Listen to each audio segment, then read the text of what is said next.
Okay, this is another lynching video. George Armwood happened on the shores of Baltimore back in the early 1930s, man. After the Depression, there was a lot of unrest, especially in that area because of a black man named Yule Lee, who had been convicted in 1932 of a homicide. He murdered a family of four. Now, on his appeal, a lawyer named Bernard Addis took the case and got his conviction reversed and was able to drag it out for over 2 years. And man, there was it infuriated a lot of white people in the area. So during that time in early part of 1933, a white lady by the name of Mary Denston was, she said she was attacked by a black man. And with the circumstance, everybody in an uproar and already angry like they were, word spread, and in just a little while, there was hundreds of people gathered together, and they went on a manhunt. Now, she said she did not know who the attacker was, but she could identify the attacker amongst 1,000. But she never identified who they were going after, and they had no evidence that this man done it. But a manhunt was on for a black man named George Armwood. They went to his residence. He was a 22-year-old farmhand.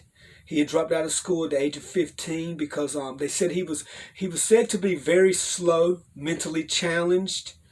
I don't want to call him retarded, but just very slow. But he was very kind. They said he was very kind-hearted man, and a hard worker. So he was working for this white man somewhere, and he was cheap labor, man. He worked hard and he was cheap. But anyway, they threatened to kill the family or everybody in the house if they didn't give up where Mr. Armwood was at. Well, they found George Armwood hiding in the woods. They drug him out, tied him to the bumper of a truck, made him walk behind the truck all the way down to the Somerset County Jail. The authorities, man, got him out of that jail because hundreds was gathering around. They were worried about a lynching, man. So they took him to Salisbury. Now, the thing about Salisbury is Salisbury had lynched a Matthew Williams just two years prior. So, man, bunch of crowd, hundreds were gathering there. They got nervous. They snuck George Armwood out of the back of the jail. And right after they did, the mob ran up in the jail. Look at him. So they took him to Baltimore, and in Baltimore he was safe, man, and safe and away from the shore mob. They called it the shore mob down in Maryland. But anyway, a Judge Dorr, he ruled that Armwood be brought back to Salisbury. No, not Salisbury. Excuse me. Somerset County. I think it was called Princess Anne, or something like that little town. I think it was called Princess Anne. Anyway, so as they were bringing him back, state troopers, like 25 of them, word had spread that he was on his way back, and there was 100 waiting there, and they got him in the jail, and hundreds turned into thousands of people. A mob, angry as hell. But during this time, or before they did move him, the governor was very concerned about the lynchings and very concerned about the situation down on the shores of Maryland.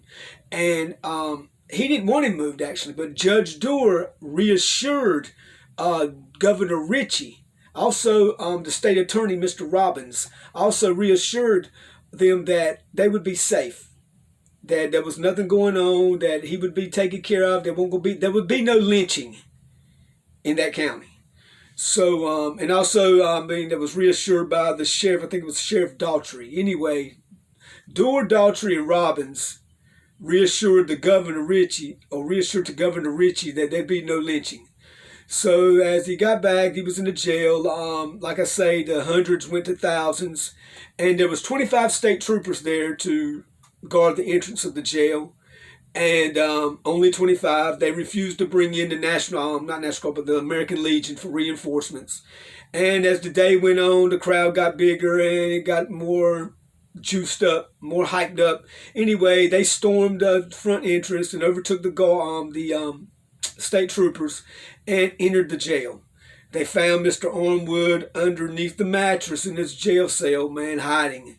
They put a noose around his neck, drug him out, and as they drug him out into the front of the jail, men, women, and children, man, beat him down. I mean, they beat him really bad. I mean, women and children were involved, and somewhere along the way, someone cut his ear off. And they were hitting him with objects and everything. They tied him to the bumper of the truck and drug him through the town up to a large oak tree, a real tall, large oak tree, and pulled him up to the oak tree, pulled him up, and then would drop him. Boom, man. I mean, just straight drop him. Pull him up, drop him. Pull him up, drop. Then they pulled him up for the final time and left him hanging for 5 minutes. Of course, they cut him down and he was dead. But the spectacle wasn't over. They then tied him to the bumper of the truck again and went down to the black communities in the area and drug him through the black communities and by the family, by his family, and for everyone to see. And as a message to them, terror, man, straight terrorism, dude. Come on, dude, straight terrorism. Anyway, then they drug him to the courthouse, put gasoline in the front of the courthouse, put gasoline all over him, set the dead body on fire. And then the men, women, and children danced and sang around the body in celebration. Yeah. And shortly after that, man, I reckon Governor Ritchie, there's people, they were wanting to find out, they wanted to get the people who done it. I think there was 9 names that came up that actually done the hanging, and the people that were, the main 9 people that handled everything with the truck and the whole 9, you know what I'm saying? And out of 9 of those, 4 of them were rounded up, right? And arrested and taken to the Somerset County jail. And of course, then DA or State Attorney Mr. Robbins looked at the case and said he didn't have enough evidence, no hard evidence, nothing against these men that he could convict them of anything, and he let them go. So here we go again, a man's lynched, there's thousands around, people know each other. I mean, they said that the crowd got up to 5,000, 6 times the amount, or 6 times the population of the town they were in. And there wasn't enough evidence to convict the 4. It was supposed to be 9, but he only got 4 of them. And no one ever was held accountable for the, I think it happened in October, October the 18th or 19th of 1933, the senseless killing of George Armwood, the lynching, because I'm not even sure if I couldn't find out if the lady ever even identified the man. I don't even think she ever got a chance to identify him. And she didn't know who it was, and there was no evidence other than her saying she was attacked and he was lynched because he was a scapegoat. They knew he was an easy... they say also when he went to Baltimore before he came back that he signed a confession. Come on, man. But nobody ever really seen the confession. So, did he sign one? And what did he go through? Maybe he did, but maybe they freaking beat it out of him. So it can be done. Come on. But anyway, just more terrorism, man. And Jim Crow was alive and well and kicking in that area. So, just another story, man, of the terrorism that Black America faced after going through hundreds of years of pure goddamn slavery, man, of the worst kind. I mean, the way... And then Jim Crow was even worse. The mental terror. Yeah, physically they got some people over 4,000, I think. But can you imagine what it was like? And we're not talking about the beatings and the just the way they were treated. We're talking about just straight lynchings, straight killings. Can you imagine the mental terror with no one to turn to? Come on, people. It's time that this country, and it's time for the churches too. Because they were all church-going white people. They all in church every Sunday morning. Jesus, Jesus, Jesus, Jesus.